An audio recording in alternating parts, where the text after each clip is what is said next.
Bismillahirrahmanirrahim. Assalamualaikum warahmatullahi wabarakatuh. Perkenalkan, nama saya Hilyatul Aulia dari Fakultas Ekonomi dan Bisnis Islam, Prodi Perbankan Syariah dengan NIM 2104020046. Saya dari kelompok 7 ingin memaparkan sedikit materi tentang di sini saya akan memaparkan sedikit materi tentang sejarah ekonomi Islam pada masa Daulah Mamluk. Nah, mungkin di sebagian orang atau di sebagian orang lain mungkin belum mengetahui atau masih asing dengan kata Mamluk. Nah, jadi Mamluk merupakan kata Arab yang memiliki definisi, yaitu tentara yang direkrut sebagai budak muda, kemudian dilatih dan dididik. Budak yang dimaksud itu berbeda jauh dengan budak pada masa zaman itu, yang mungkin budak pada zaman itu sangat kerja keras atau kerja rodi. Nah, sedangkan budak mamluk apabila ia telah menjadi seseorang yang profesional, maka ia dapat dibebaskan. Inilah yang menjadi salah satu pembeda pada budak pada masa itu. Kemudian kebanyakan mamluk didatangkan oleh sultan-sultan Ayyubiyah yang memiliki kriteria tertentu, yaitu salah satunya tidak berkulit hitam dan berasal dari keluarga yang merdeka atau bebas. Kekuasaan pertama Mamluk dipimpin oleh Izzuddin Aibak Turkimia. Ia adalah seorang yang berkuasa di Mesir pada tahun 648 Hijriah. Nah, kemudian pada tahun 650 Hijriah atau 1258 Masehi, jatuhnya Baghdad ke tentara Mongol sehingga menyebabkan Syaifuddin Qutuz mengumpulkan para qadi dan ulama untuk membahas masalah tersebut.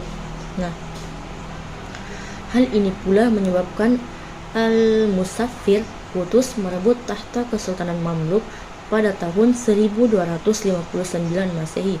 Adapun jumlah penguasa Mamluk dari berdirinya hingga jatuhnya ialah berjumlah 24 sultan, dan di antara 24 sultan tersebut yang paling menonjol atau yang paling dikenal ialah Syaifuddin Qutuz, yang merupakan salah satu sultan yang sangat menonjol dan sangat banyak dikenal pada masa Daulah Mamluk. Adapun kontribusi Daulah Mamluk dalam peradaban Islam, yaitu salah satunya itu ilmu pengetahuan dan sains. Nah, dalam bidang ilmu pengetahuan dan sains, Daulah Mamluk sangat menunjukkan keantusiasannya dalam hal ini, sehingga kita dapat merasakannya hingga saat ini. Nah, bidang studi Islam pada masa Daulah Mamluk itu banyak mengeluarkan karya-karya monumental yang telah dilahirkan oleh Ibnu Taimiyah, Jalaluddin As-Suyuti dan Ibnu Hajar Al-Asqalani, yang berupa ilmu astronomi dan ilmu kedokteran. Nah, kemajuan ilmu-ilmu sains pada masa itu sangat maju dikarenakan keantusiasan sultan-sultan Mamluk dalam mewujudkan pendidikan yang besar, serta berkonsentrasi dalam aspek agama dan praktik yang menuju atau merujuk pada Al-Quran dan Sunnah, sehingga pada masa ini sangat banyak didirikannya madrasah-madrasah yang didirikan baik formal maupun tidak formal oleh para ulama maupun cendekiawan muslim. Kemudian yang kedua ialah ilmu ekonomi. Dalam ilmu ekonomi, Daulah Mamluk membuka hubungan dagang hingga keluar daerah Mesir. Dikarenakan pada masa tersebut Mesir menjadi salah satu penghubung Laut Merah di tengah Eropa. Daulah Mamluk membuka hubungan dagang dengan Prancis dan Italia melalui perluasan wilayah yang telah dirintis oleh Daulah Fatimiyah sebelumnya atau sebelum Daulah Mamluk pada saat 500 Masehi. Pada saat itu merupakan puncak kemerosotan ekonomi Daulah Mamluk, terutama di paruh pertama. Mengapa? Karena hal ini disebabkan oleh sistem pemerintahan yang mungkin tidak baik atau buruk, banyaknya kasus-kasus korupsi, serta kadang-kadang pula terjadi bencana alam seperti banjir yang disebabkan oleh Sungai Nil yang meluap, luapan Sungai Nil yang berlebihan, serta kemarau yang berkepanjangan. Nah, ada juga krisis keuangan, terutama krisis keuangan yang berasal dari moneter, administrasi, serta administrasi yang tidak baik, dan hal itu berdampak buruk pada investasi, perdagangan, produksi, konsumsi, pertukaran, distribusi, dan lain-lainnya. Nah, kemudian yang ketiga itu infrastruktur. Perekonomian Daulah Mamluk yang kuat pada masa itu juga berdampak pada infrastruktur pada masa itu yang ditandai atau dapat dilihat dengan bangunan-bangunan yang indah dan megah, sehingga Daulah Mamluk pada masa itu sebelum kemerosotannya benar-benar mengalami kemajuan di bidang infrastrukturnya. Di sini ada pula beberapa pemikir ekonomi Islam Daulah Mamluk, yaitu orang-orang yang berkontribusi besar pada masa itu, yaitu diantaranya ada yang pertama Ibnu Taimiyah, yaitu yang bernama asli adalah At-Taqi Ad-Din Abu Al-Abbas Ahmad Ibnu Abdul Al-Halim Abdul As-Salam Ibnu Taimiyah Al-Harani, di mana beliau merupakan salah satu pemikir Islam pada masa itu, yang dimana beliau sudah banyak memberikan kontribusi yang besar pada masa itu. Kontribusinya di bidang ekonomi Islam itu dapat kita lihat pada karya-karya atau karya tulis pada buku-buku yang berjudul salah satunya itu Majmu' Al-Fatawah, di mana dalam buku tersebut ada bab yang berjudul Siyasa Ashriyah. Beliau itulah salah satu karya beliau. Ya, kemudian beliau menghembuskan nafas terakhirnya itu pada tanggal 26 September 1328 Hijriah Masehi. Pada masa itu ia mengalami kondisi yang keras selama kurun waktu 5 bulan lamanya. Pada masa sepeninggalannya, masyarakat sangat bersedih dan sangat berduka atas kepergiannya. Pada masa itu. Dan yang kedua ada Ibnu Taimiyah mengenai konsep harga, yakni beliau memberikan pendapat bahwasanya sesungguhnya sesuatu yang meningkat permintaannya maka harganya pun juga akan ikut meningkat, dan begitu pula sebaliknya jika sedikit permintaannya dan hal itu berkaitan dengan sedikit dan banyak kebutuhan atau kuat lemahnya kebutuhan tersebut, maka ketika semakin banyak dan kuatnya kebutuhannya maka akan meningkatkan harga dibandingkan sedikit dan lemahnya kebutuhan tersebut. Nah, selain itu menurut beliau keinginan manusia untuk memiliki perbedaan dan keragaman yaitu didasari oleh faktor yang pertama, dengan banyak dan sedikitnya barang diminta manusia menginginkan barang ketika kuantitasnya sedikit atau jumlahnya sedikit dibandingkan kuantitasnya banyak. Kemudian yang kedua, dengan banyak dan sedikitnya permintaan. Jika banyak permintaan maka harganya akan naik, sangat berbanding terbalik ketika sedikit permintaan dan permintaannya. Dan yang ketiga itu berdasarkan sedikit dan banyaknya kebutuhan serta kuat dan lemahnya kebutuhan, maka ketika banyaknya kebutuhan dan kuat kebutuhannya harganya akan naik.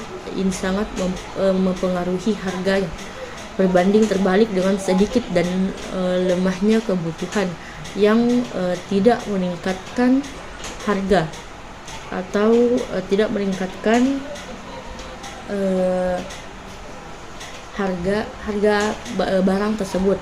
Jadi intinya dari pemaparan saya tadi, Daulah Mamluk adalah salah satu masa di mana Islam berjaya pada masa itu, yang ditandai dengan peningkatan dalam bidang pendidikan serta arsitektur serta perekonomian yang baik. Itulah tadi sedikit materi yang dapat saya paparkan mengenai sejarah ekonomi Islam pada masa Daulah Mamluk.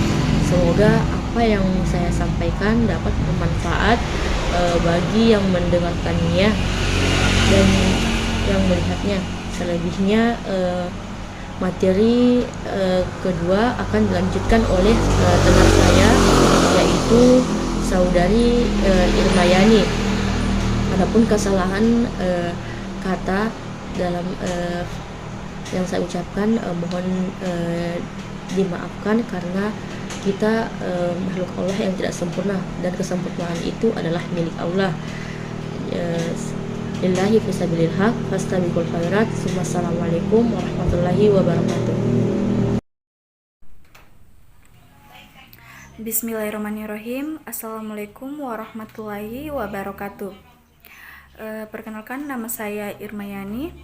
Baik, di sini saya akan melanjutkan pemaparan materi dari saudari Helatul Aulia, yaitu dimana Al-Makarizi dan biografi ringkasannya.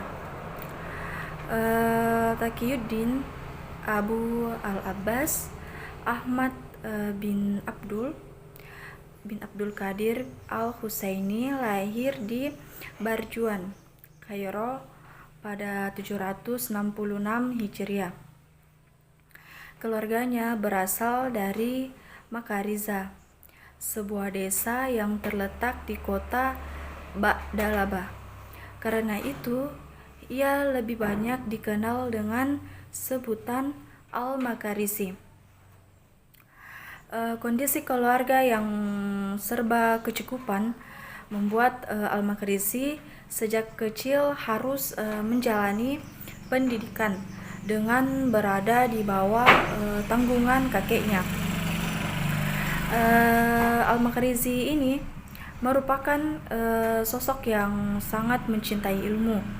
Sejak kecil dia gemar melakukan perjalanan intelektual. Ia mempelajari bermacam disiplin ilmu, baik itu fikih, hadis, dan sejarah, dari para ulama besar yang hidup pada masanya. Di antara tokoh terkenal yang amat mempengaruhi pemikirannya adalah Ibnu Khaldun, seorang ulama besar dan penanggas ilmu sosial, termasuk juga ilmu ekonomi.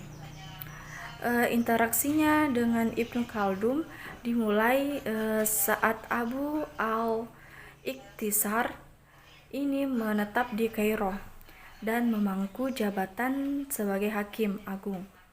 Nah, mazhab Maliki pada masa pemerintahan Sultan Barquq saat berumur 22 tahun, Al-Makrizi ini mulai terlibat dalam berbagai tugas pemerintahan Daulah Mamluk pada 788 Hijriah. Ia memulai kiprahnya sebagai pegawai Diwan Al-Isya, semacam sekretaris negara. Nah, lalu ia diangkat menjadi wakil kadi pada kantor Hakim Agung Mazhab Syafi'i, khatib di Masjid Jami Amir dan Madrasah Sultan Hasan, imam Masjid Jami Al-Hakim, dan guru hadis di Madrasah Al-Muayyadah. Pada tahun 791 Hijriah, Sultan Barquq ini mengangkat Al-Makrizi sebagai muhtasib, semacam pengawas pasar di Kairo. Jabatan tersebut diemban selama 2 tahun. Nah, pada tahun 811 Al-Makrizi ini diangkat sebagai pelaksana administrasi wakaf di Kalangsia sambil bekerja di Rumah Sakit An-Nuri, Damaskus. Kemudian pada tahun yang sama ia menjadi guru hadis di Madrasah Asyirafiyah dan Madrasah Iqbaliyah. Kemudian Sultan Al-Malik Nasir Faraj bin Barkuk pada tahun 1399 sampai 1412 Masehi menawarinya jabatan wakil pemerintah Daulah Mamluk di Damaskus. Namun tawaran itu ditolak. Hampir 10 tahun menetap di Damaskus, Al-Makrizi ini kembali ke Kairo.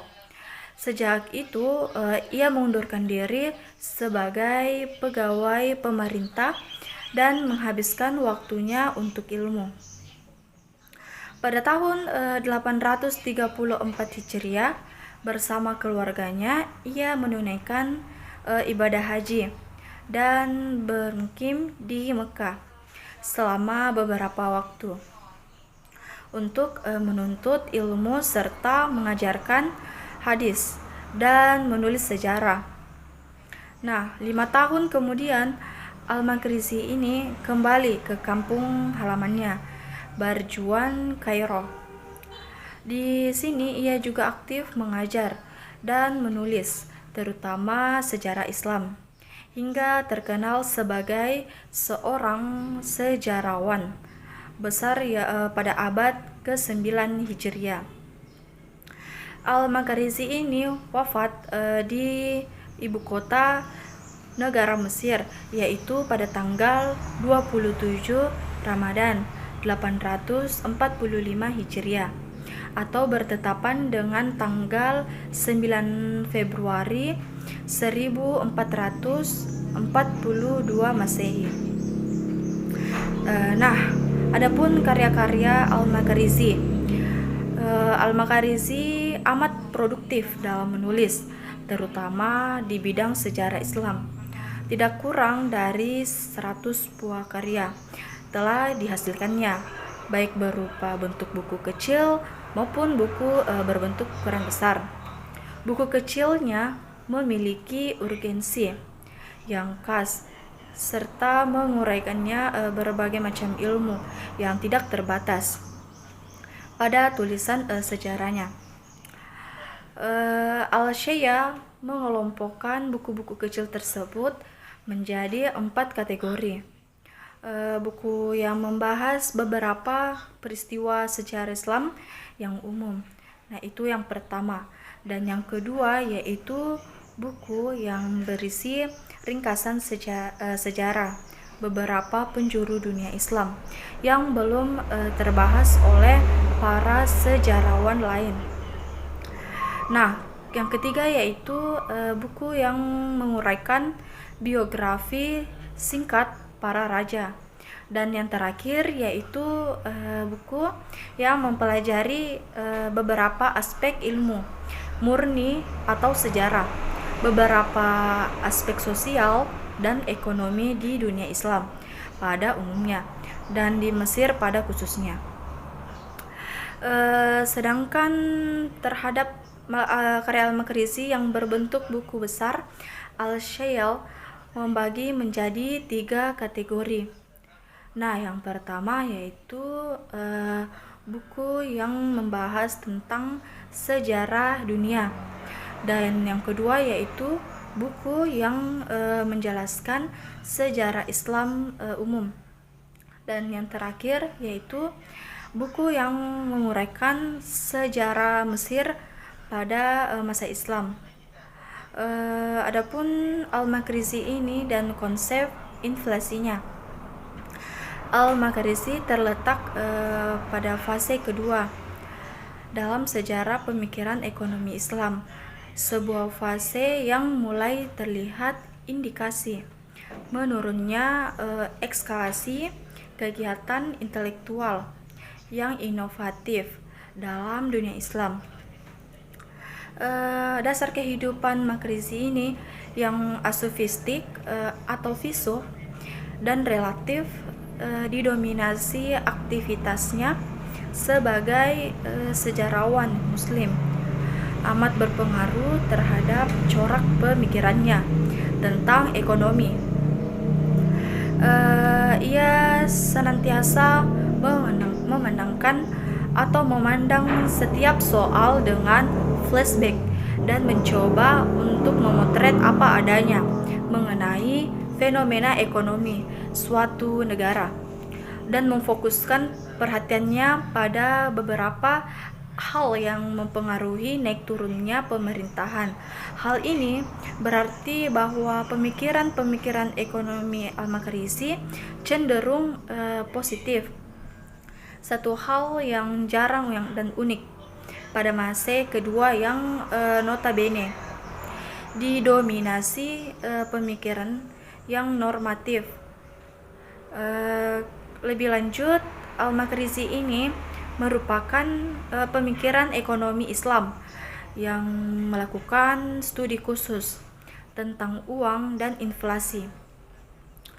Nah, fokus perhatiannya terhadap dua aspek ini tampaknya dilatar belakangi oleh semakin banyaknya penyimpangan nilai-nilai Islam yang dilakukan oleh para kepala pemerintahan Daulah Umayyah dan selanjutnya.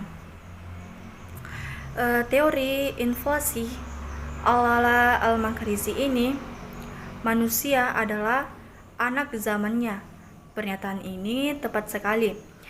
Mengapa demikian? Karena apa yang dialami Al-Makrizi dan kondisi fakta bencana kelaparan yang terjadi di Mesir. Al-Makrizi ini menyatakan bahwa peristiwa inflasi adalah sebuah fenomena alam yang menimpa kehidupan masyarakat di seantero dunia dahulu, kini hingga masa mendatang. Inflasi menurutnya terjadi ketika harga secara umum mengalami kenaikan dan berlangsung terus-menerus.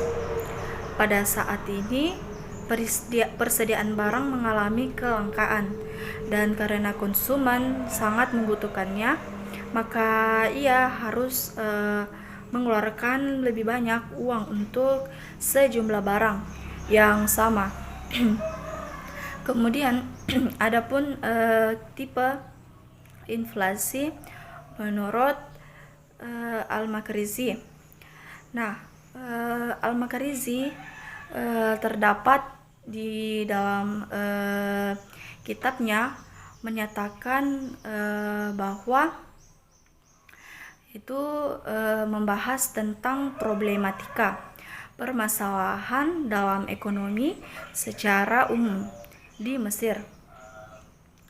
Menurut Al-Makrizi, ada 3 faktor yang utama di balik situasi menyedihkan yang pernah terjadi di Mesir, yaitu ketidakstabilan politik, ekonomi, dan moneter.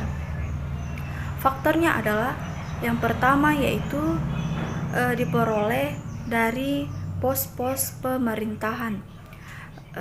Yang kedua yaitu adanya kehakiman dan administrasi yang melakukan suap.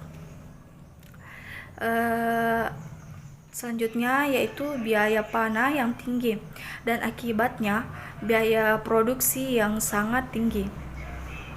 Harga sewa yang setelah meningkat 10 kali lipat dari sebelumnya. Nah, yang terakhir yaitu penurunan nilai mata uang dan persediaan fulus atau koin tembaga yang tidak dibatasi lagi. Selanjutnya yaitu ia membahas tentang inflasi secara lebih detail. dan mengklarifikasikan inflasi dalam berdasarkan faktor penyebabnya menjadi dua, yaitu yang pertama yaitu inflasi yang disebabkan oleh berbagai faktor natural yang sulit dihindari oleh manusia. Nah, menurut Al-Makarizi, saat sesuatu bencana alam terjadi, berbagai bahan makanan dan hasil bumi lainnya akan mengalami gagal panen, sehingga persediaan barang-barang tersebut mengalami penurunan yang sangat drastis dan terjadi kelangkaan. Di lain pihak, karena sifatnya yang sangat signifikan dalam kehidupan pemerintah terhadap berbagai barang itu mengalami peningkatan. Baik, hanya itu yang dapat saya paparkan, kurang lebihnya mohon dimaafkan. Saya akhiri dengan ucapan wabillahi taufiq wal hidayah. Wassalamualaikum warahmatullahi wabarakatuh.